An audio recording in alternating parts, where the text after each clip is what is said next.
Okay, we're with Miss B's Homeschool, and we are reading Little Pilgrims Progress, chapter 33, Bypath Meadow.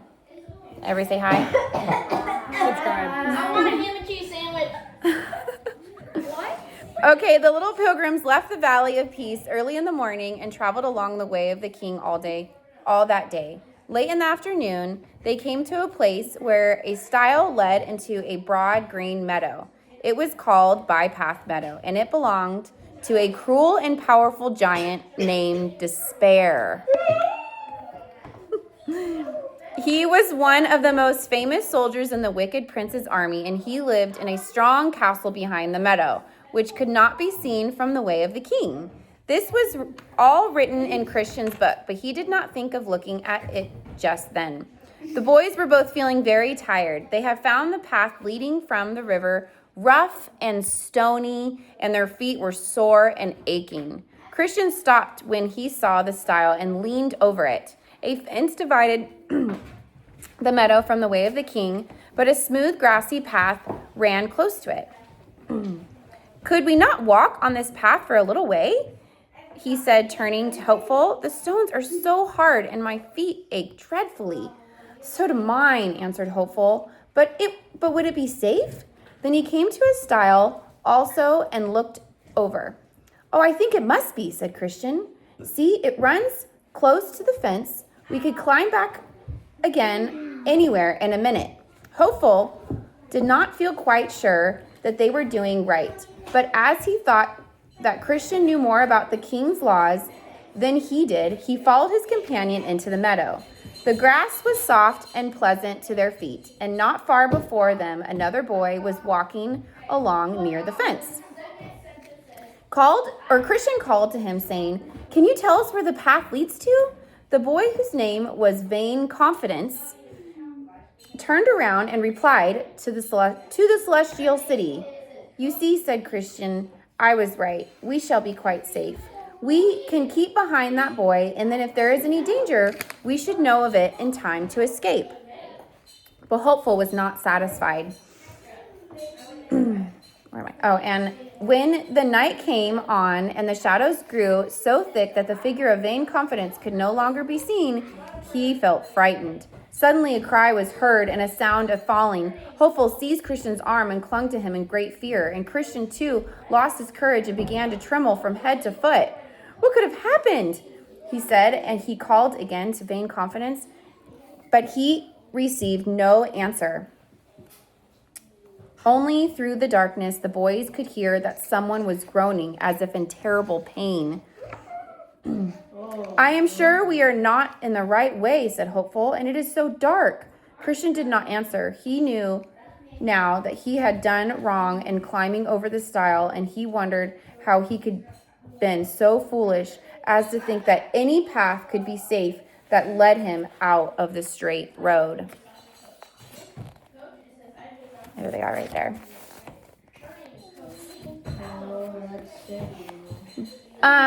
But before he could speak again, he felt some heavy drops of rain upon his face. Then a bright flash of lightning darted across the sky, and a roar of thunder followed.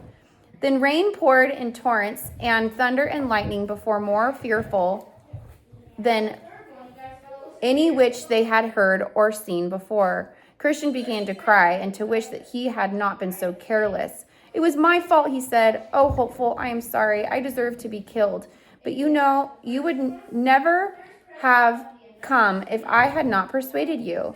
"I might have," and Hopeful, not liking to hear poor Christian's sobs. "Don't cry, Christian. It was my fault too, because I didn't try to prevent your coming." "Let us turn back," said Christian. "Perhaps we can find our way." But this time, the heavy rain had filled the little streams that ran through the meadow, and the path by the fence was flooded. The water was so deep that the boys could scarcely keep their footing, and they began to fear that they would never get back into the way of the king. The storm lasted for many hours, and although Christian and Hopeful struggled on bravely, they soon found it would not be possible to make their way to the stile in the darkness. So at last they crouched down together in a little sheltered corner close to the fence, meaning to watch for the first gleam of daylight and then hasten on their way. But they were both worn out with fright and weariness, and before the morning came, they fell asleep.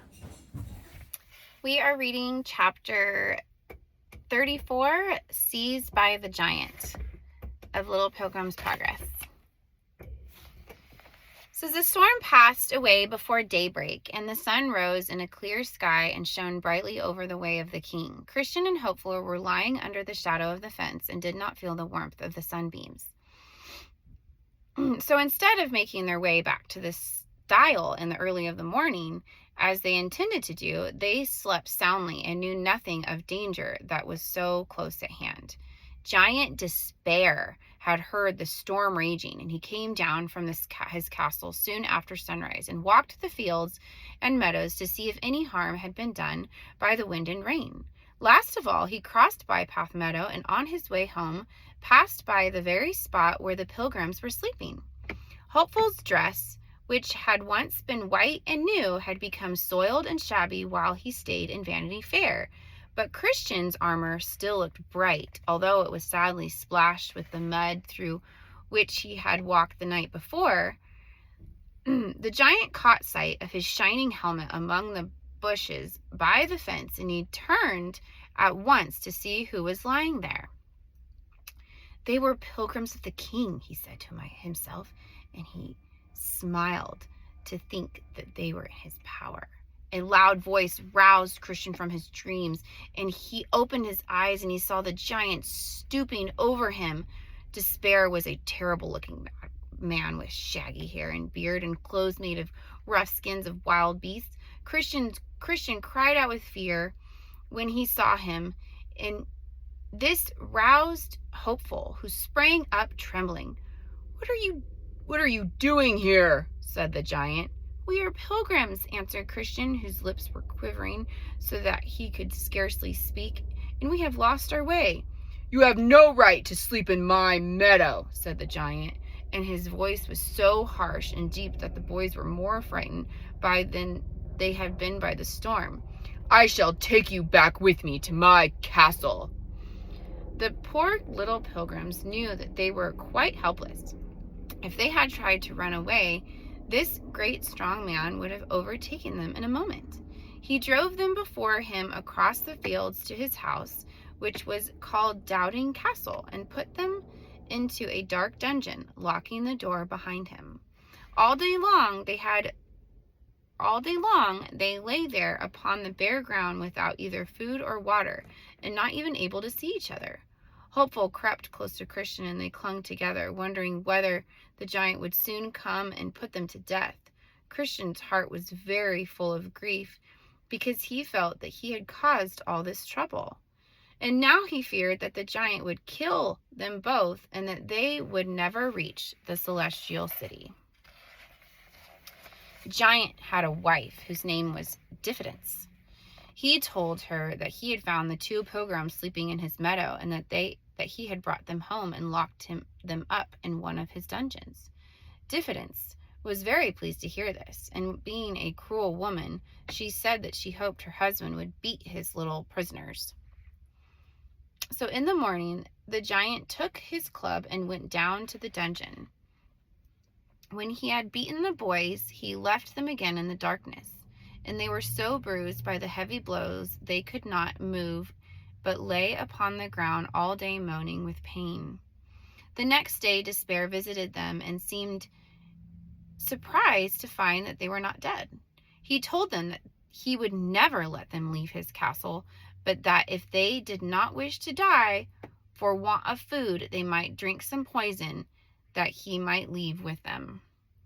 Then Christian begged him to have mercy upon them and set them free, and this made the giant so angry that he rushed upon them with his club and would have killed them, but his strength suddenly failed, and he was obligated to leave them for that item.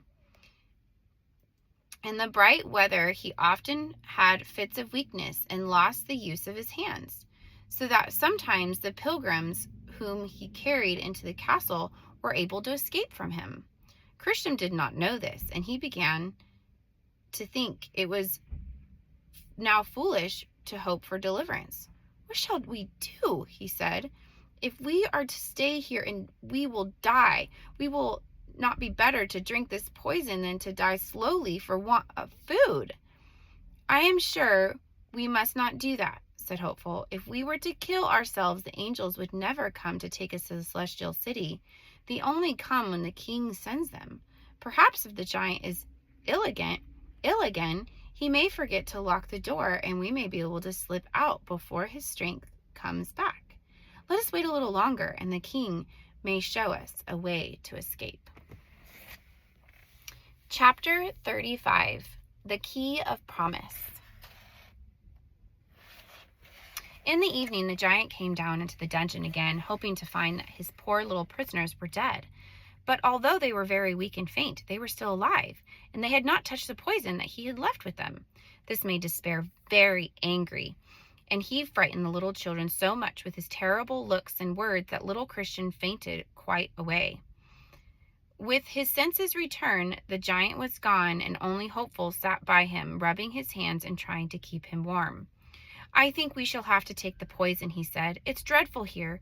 We cannot bear it much longer, and we shall never be able to escape. You must not talk that way, replied Hopeful. You are forgetting all that has happened to you before. Just remember that the long way you have traveled and how many dangers you have been in. You were not afraid to fight with Self, and the king helped you to conquer him. You passed safely through the dark valley, and even in Vanity Fair, the king did not let you be killed. Let us trust him and wait a little longer. Now, the giant and his wife knew that the pilgrims who killed themselves never went to the celestial city. But if Despair killed them, the king always sent his angels to carry them away. So when Difference heard that the children were still alive, she was no less angry than her husband. You better take them into the courtyard tomorrow, she said, and let them set the bones of the pilgrims who died here before. Then perhaps they will be frightened and they will drink the poison.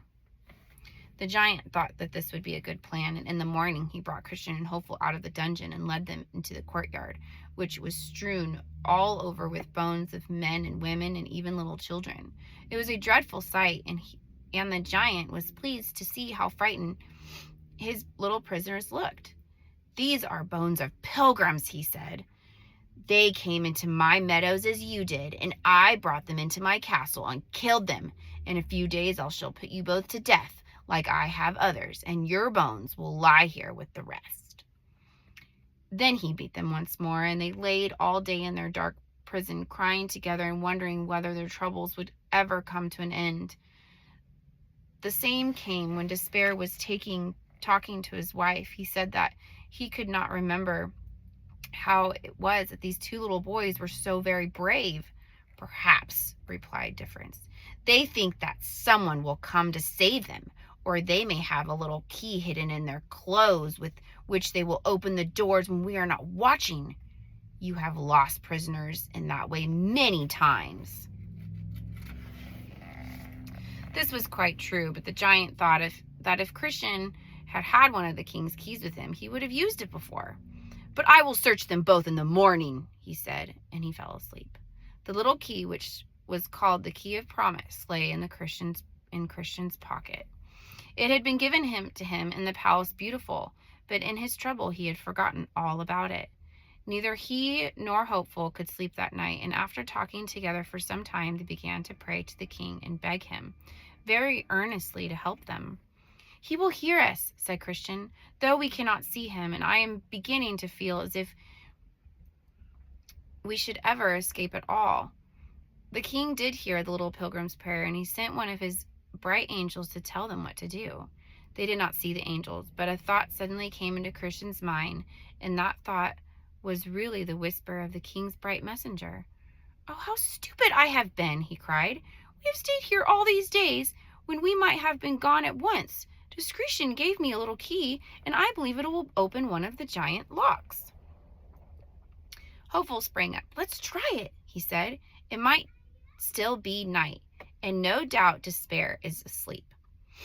They felt carefully in the darkness until they found the lock of the dungeon door, and Christian put the key into it. It turned quite easily, and with beating hearts, the boys stepped softly over the threshold and listened. A dim light shone down the passage, and they soon found their way to the door that led into the courtyard. This Christian opened also, and not daring even to whisper, Hopeful followed him across the pavement. The moon was shining brightly, and only one more door stood between the little pilgrims and the green meadow. But this lock was very stiff, and although Christian tried with his might, he could not turn the key. When the giant's steps sounded up the castle stairs, for he had heard someone moving, the little pilgrims thought he would overtake them, but they were ready to faint with fear. But as Despair reached the doorway, his club dropped from his hands, and he fell heavily upon the ground. "Oh, do try harder," cried Hopeful, "and we shall go away before his fit is over." "I am trying," said Christian, "but the lock is rusty." Hopeful put his hands upon the key. "It's moving," he said, and in another moment the lock gave way. The giant still lay upon the ground, and the boys hastily pulled back the heavy bolts and opened the door. Then Hopeful seized Christian's hand, and they ran as fast as they could across the broad meadow toward the stile that led into the way of the king. Chapter 36, The Delectable Mountains. "Oh," exclaimed Christian, when at last the boys found themselves once more on the way of the king, "how glad am I that discretion gave me the key." "Yes," said Hopeful, what should we have done without it?" They sat down together upon the roadside, for they were out of breath from running. They were not afraid to rest there, for they felt sure that Despair would not follow them into the king's way. "It is a pity that pilgrims do not know where the path will lead them," said Christian. "Could we not write something upon a stone and set it near the stile?" "We might try," replied Hopeful. "I can cut some letters if we find a stone." They looked up and down, and presently they found a large, smooth block of stone lying in the grass. "This will do very well," said Christian. "You can cut the letters first, and then I think we can push it into the right place."